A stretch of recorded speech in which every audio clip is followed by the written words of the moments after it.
Olá pessoal, estou gravando esse vídeo como uma forma de revisão, tá? Para vocês fazerem o trabalho aí de vocês sem problema, o projetinho. Então aqui eu vou começar com alguns conceitos. Então esse primeiro aqui, a questão é uma variável int, tá certo? Essa variável, ela vai poder armazenar nela o que? Números inteiros, tá? 1, 2, 3, menos 1, menos 2, menos 3, ou uma variável float. E aí você vai poder armazenar nela números quebrados, números reais, né?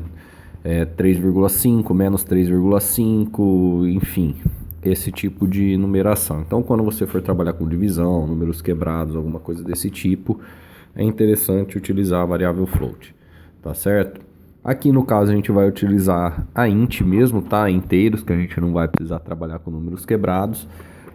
Eu sei que eu vou usar for. Quando a gente vai falar em vetor, a gente já sabe que vai acabar usando um for. Então eu já declarei aqui a variável i e já estou declarando um vetor, que pode ter 5, 10, 200 posições, enfim. Aí você define aí a quantidade de posições que esse vetor vai ter. E o nome do vetor? Pode ser João, pode ser vet, pode ser qualquer tipo de coisa. Lógico que a gente vai colocar um nome que, para quem vai olhar o código depois, fique claro que aquilo ali é um vetor, do porquê daquele vetor. Então, por exemplo, você pode colocar aqui, ó, vetor nomes. Vamos supor que a gente vai armazenar os nomes das pessoas. Lógico que para armazenar texto é uma outra coisa que a gente acabou não vendo aqui, nós vamos ver em Java, tá? Ou quem gosta do underline nomes. Então aí vai do gosto de cada um, tá certo? Agora, vamos fazer um primeiro for, tá certo? Um looping, na verdade, você pode usar o while, você pode usar o for mesmo. Então, aqui a gente vai usar o for, tá? Já declarei a variável i, agora eu vou inicializar ela. Então, i igual a zero, é como o for vai iniciar, ele vai executar só a primeira vez que passar i, ele vai zerar a variável, e depois ele vai ficar comparando. Enquanto que o i for menor que 5, ou menor ou igual a 5, no caso de um vetor de 5 posições, por exemplo, você vai precisar colocar menor que 5, porque ele começa a contagem em 0. Então vai 0, 1, 2, 3, 4. E aí, se você colocar a quinta posição, na verdade, esse índice 5 vai estar colocando o dado dentro da sexta posição do vetor, tá certo? Então é de 0 a 4, 5 posições. Isso tem que ficar claro aí para vocês, tá certo? Então aí a gente vai declarou. Vou voltar aqui para ficar do tamanho de um vetor de 100. Depois eu vou explicar, a gente vai mudar de novo, vai mudando, vocês vão entender o porquê. Então eu vou colocar aqui, ó, vai até 100, de 0 a 100. Aliás, a 99, né, porque é menor. E o incremento, ou seja, cada vez que ele girar nesse vetor, ele vai somar 1. Então vai i igual a 0, i igual a 1, i igual a 2, i igual a 3, até 99, e aí ele termina e sai. Então esse i++ é a forma que a gente tem para ir incrementando o valor da variável i, que vai ser a variável que vai controlar o loop, tá? Ela que vai ser analisada a cada rodada para ver se você para ou não com esse loop aí, tá certo? Agora vamos colocar aqui, vamos pedir para os usuários digitarem um valor, por exemplo. A cada vez que o looping gira, o usuário vai pedir para digitar um valor. Ali eu coloquei um espacinho, tá? 2 pontos espaço, para não ficar grudado o que o cara for digitar lá na telinha do DOS. Tá? E aqui eu vou receber o valor, o famoso scanf. Então lembrando aí, se for inteiro, %D, se for float, %F, tá certo? O e-comercial.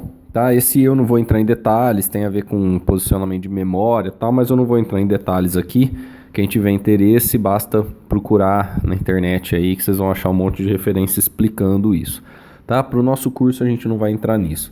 E vamos supor, eu posso armazenar tudo que o cara digitar na variável A, mas a cada rodada do looping, essa variável A vai ser sobrescrita. Então vamos colocar o vetor, qual posição?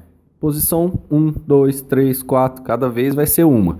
Então, o que vai variar assim? 0, 1, 2, 3, 4 até 100? É o valor de i. Então, aqui dentro desse vetor, eu vou colocar o valor de i. Beleza? Então, essa seria a primeira etapa. Ele vai ficar girando. Cada vez que o usuário digitar um valor, ele vai armazenar isso dentro da posição em que i tiver do vetor, tá? Então, essa é a primeira etapa. Vocês vão usar para receber valores de um usuário e armazenar num vetor. Beleza? Isso daqui vocês vão usar bem parecido no trabalhinho. Ali, ó, para testar, vamos testar isso. Se for até 100, quantas vezes que eu no meu teste vou ter que digitar isso? 100 vezes, né? Imagina eu testar toda vez, 1, 2, 3, 100 vezes, cada vez que eu for testar o meu programinha. Então, vamos mudar para 3 aqui, tá? E vamos executar o sisteminha. Aqui deu uma cortadinha lá em cima, mas é o botãozinho de compilar e rodar que eu estou utilizando.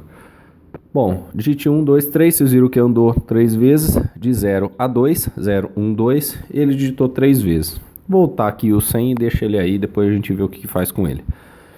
Beleza? Então, essa é a primeira etapa. Agora, vamos lembrar aqui um detalhe, estou grifando aqui o vetor, que é para lembrar que é nessa posição que a gente vai armazenar os valores. Vamos lembrar um pouquinho agora do if. Vamos supor que eu quero testar a 10ª posição do vetor, ou uma variável qualquer, alguma coisa assim. Se você quiser testar cada uma das posições do vetor com o if, você vai ter que fazer um for, para ir percorrendo cada posição, e dentro do for, os ifs com o vetor posição i, tá certo? Mas aqui vamos testar se ele é negativo, tá? Negativo é o quê? Menor que 0, tá certo?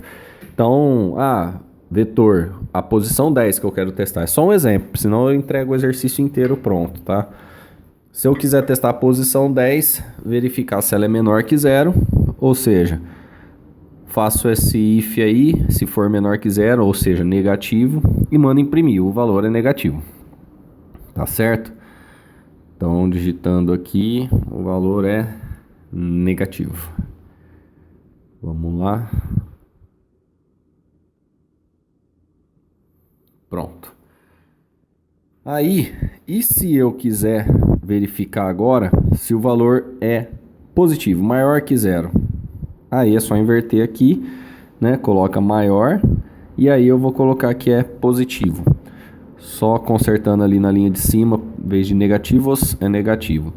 Mas e se eu quiser verificar se é igual a 0? Porque aqui eu tô vendo se é maior ou menor. É só vir aqui e colocar igual a 0, tá certo? Lembra do igual na hora da comparação, tá? Se você colocar só igual, você vai atribuir 0 pro vetor 10.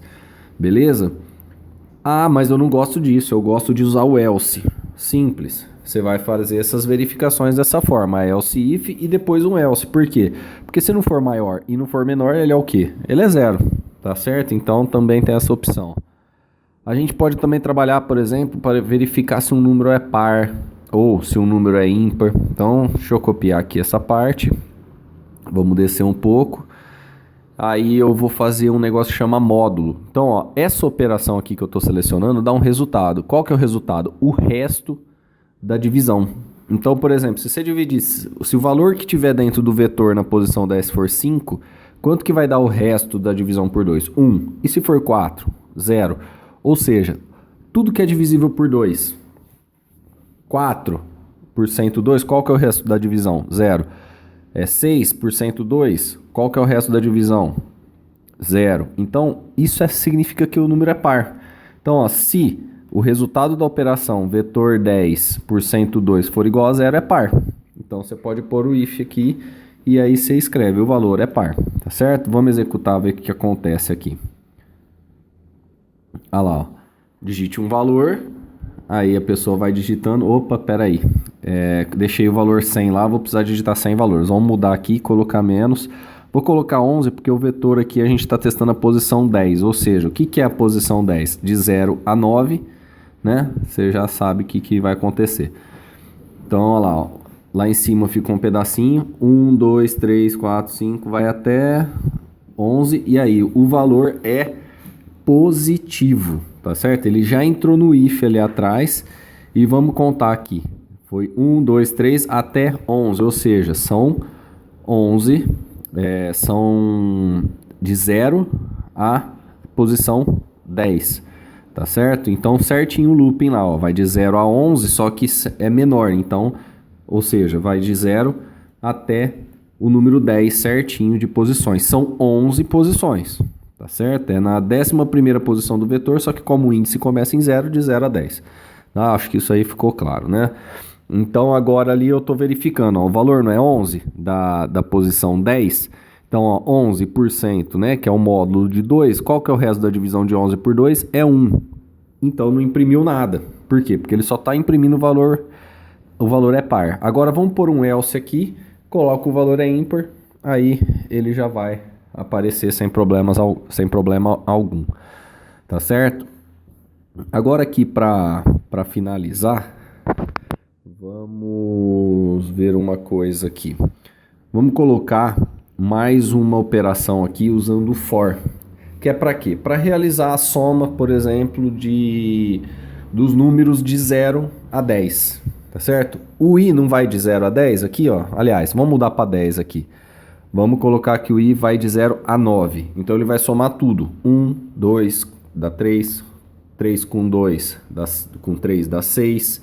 Aí o outro número é o 4. Ou seja, 6 com 4 dá 10. E aí vai somando até o último. Como que eu faço isso?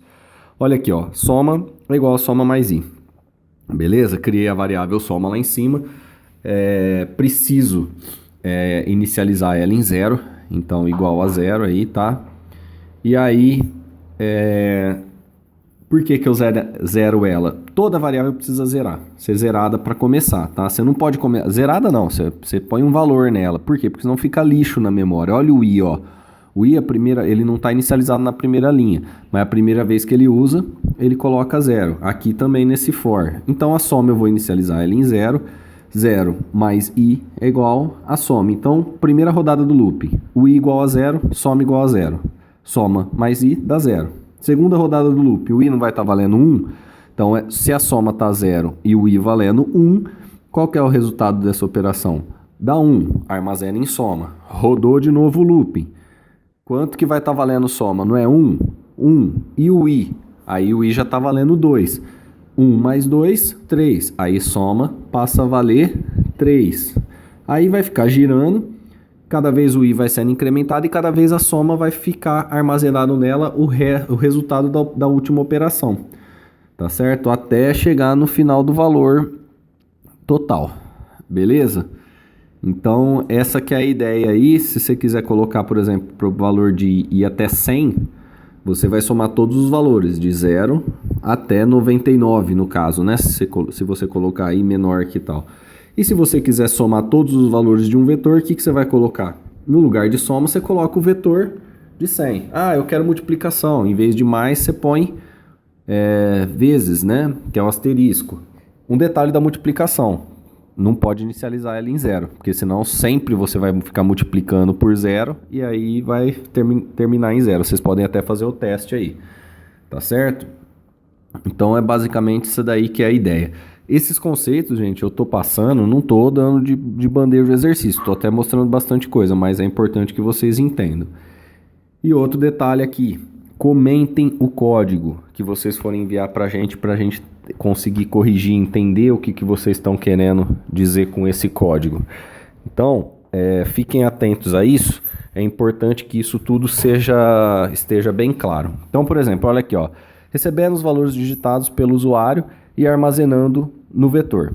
Então, ó, já a pessoa que vai corrigir já vê o que você está querendo fazer. Se tiver um errinho, dá para considerar muito mais do que se a gente não entendesse. Agora, evitem esse tipo de comentário aqui que eu estou fazendo, ó, mostrando se a posição do vetor é negativa. É lógico que está mostrando isso, tá vendo? Tem até um printf. Então, esse tipo de comentário, só falar o que está claro, não adianta. Você tem que colocar, assim, comentários que a pessoa olhe para uma parte do código e compreenda,